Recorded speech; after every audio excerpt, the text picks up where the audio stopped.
আসসালামু আলাইকুম। তো গত দুই ক্লাসে আমরা প্রতিসরণের নিয়ম অবধি পড়েছিলাম। তো আজকে আমরা প্রতিসরণের বাস্তব প্রয়োগ সম্পর্কে জানব। প্রতিসরণের বাস্তব প্রয়োগ, তো একটা প্রয়োগ অলরেডি আমরা ইতিপূর্বে জেনেছি। তো এখন আরও দুইটা প্রয়োগ সম্পর্কে জানব এবং আগেরটা পুনরায় একটু আমরা রিমাইন্ড করব। তো দেখো এখানে আমাদের তিনটা প্রয়োগ সম্পর্কে বলা আছে। দেখো এখানে আলোর প্রতিসরণ এখানে একটা দেওয়া আছে, এখানে দেখো একটা দেওয়া আছে, নিচে আরও একটা আছে। তো আমি দেখো এখানে তোমাদেরকে একদম ধরে ধরে বোঝানোর চেষ্টা করব। দেখো প্রথমটা কি বলছে এখানে, তোমরা এখন নিচের কয়েকটি ক্ষেত্রে আলোর প্রতিসরণের বাস্তব প্রয়োগ দেখতে পারবে। 1 নম্বরে, একটি সোজা লাঠিকে কাত করে পানিতে ডুবালে উপর থেকে তাকালে পানির উপর লাঠির অংশটি কেমন দেখাবে। তো দেখো একটা তোমরা গ্লাস নিবা বাসায়, এভাবে একটা গ্লাসের মধ্যে অর্ধেকের বেশি তোমরা পানি নিবা।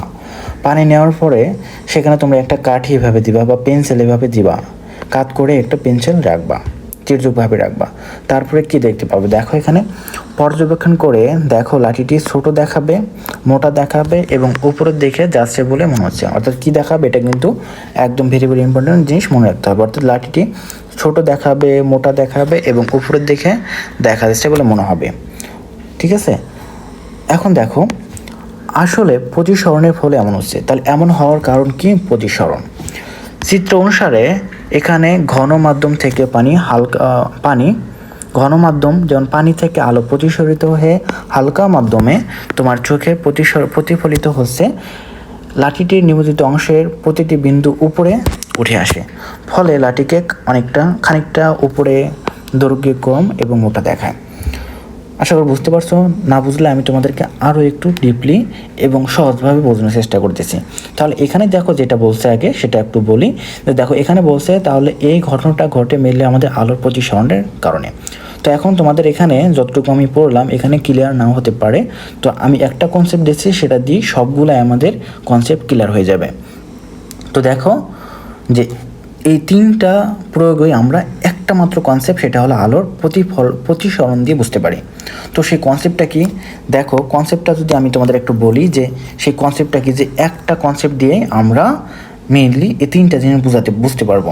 তো পূর্বের প্রথম ক্লাসে তোমাদেরকে কনসেপ্টটা বলছিলাম, আবার একটু মনে করে দিই। যে দেখো আমরা একটা বস্তুকে তখনই দেখতে পাই যখন সে বস্তু থেকে আলো প্রতিসরিত হয়ে আমাদের চোখে পড়ে। একটা বস্তুকে আমরা তখনই দেখতে পাই যখন ওই বস্তু থেকে আলো প্রতিফলিত হয়ে আমাদের চোখে পড়ে।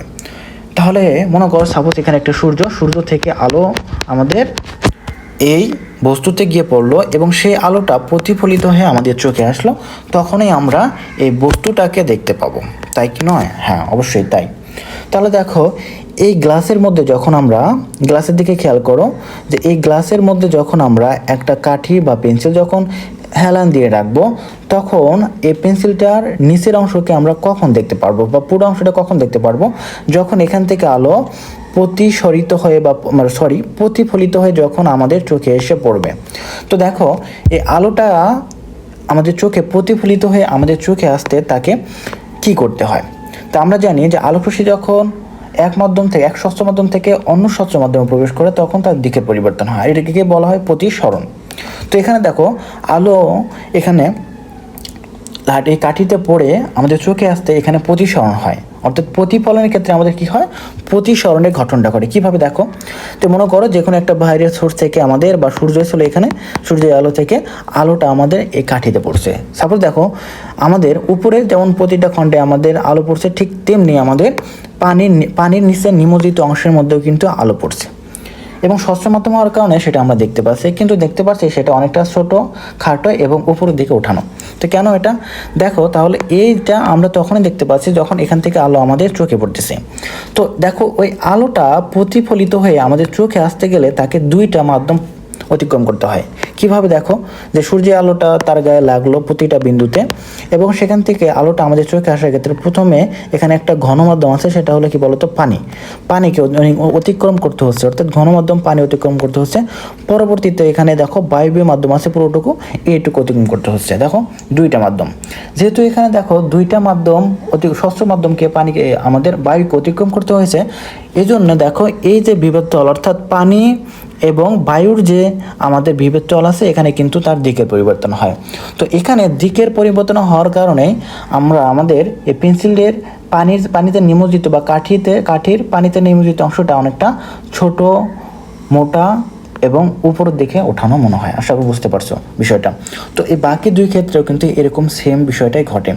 দেখো এখানে কি বলছে, তো তোমরা যদি একটু পড়ে দেখাই, যে আমি তোমাদেরকে দেখো আগে একটু বলেই দেখাই কি ঘটে আর কি।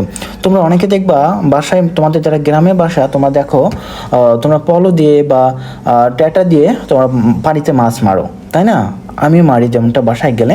সেটা হলো কি, আমরা নদীতে যখন দেখি পানির নিচে, স্বচ্ছ পানির নিচে আমরা মাছ দেখতে পাই।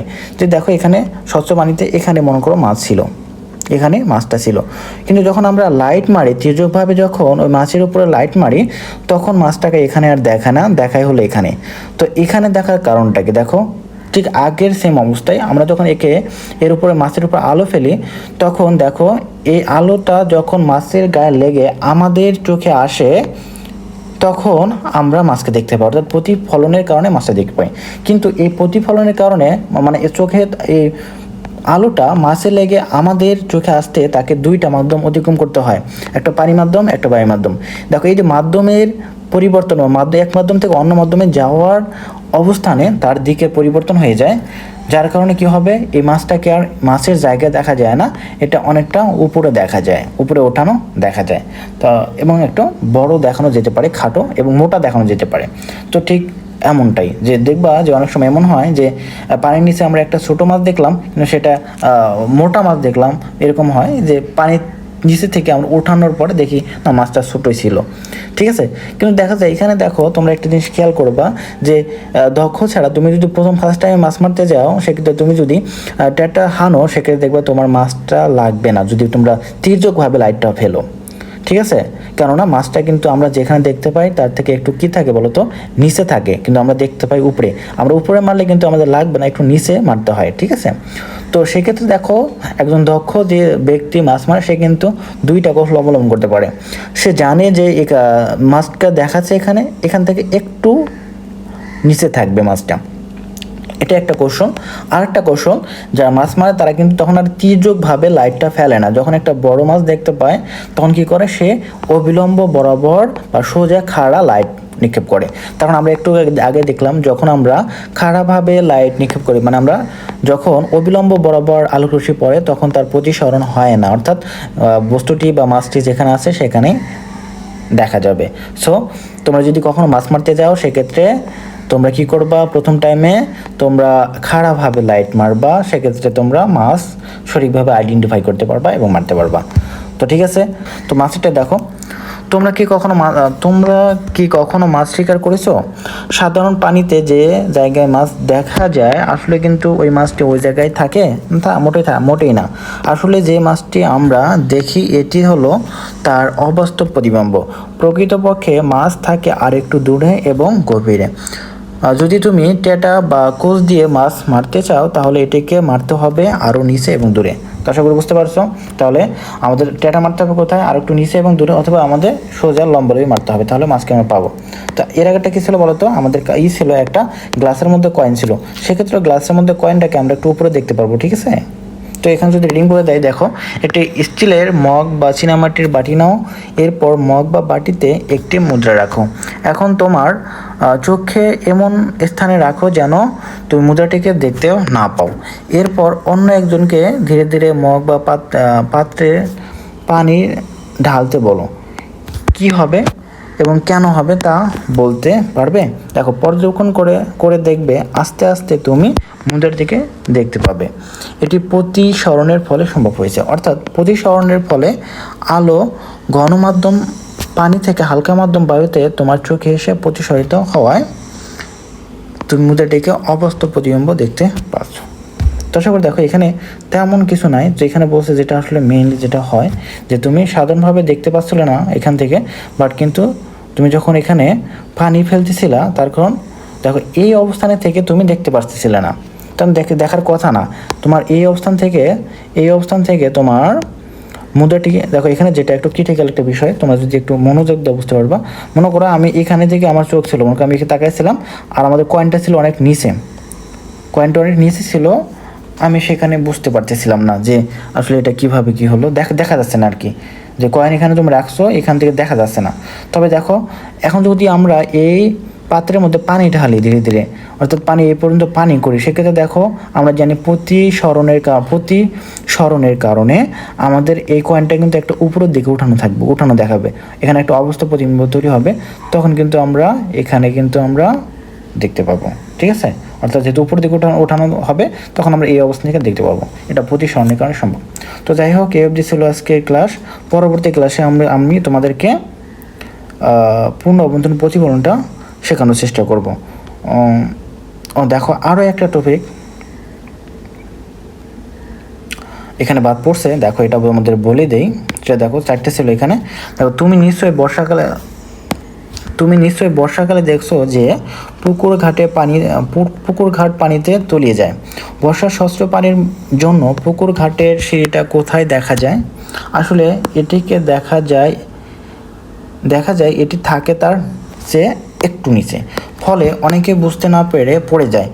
এমন ঘটনা আরও দেখতে পাবে যদি সেন্ট মার্টিন দ্বীপের পাশে অবস্থিত ছেড়া দ্বীপে বেড়াতে গিয়ে থাকো।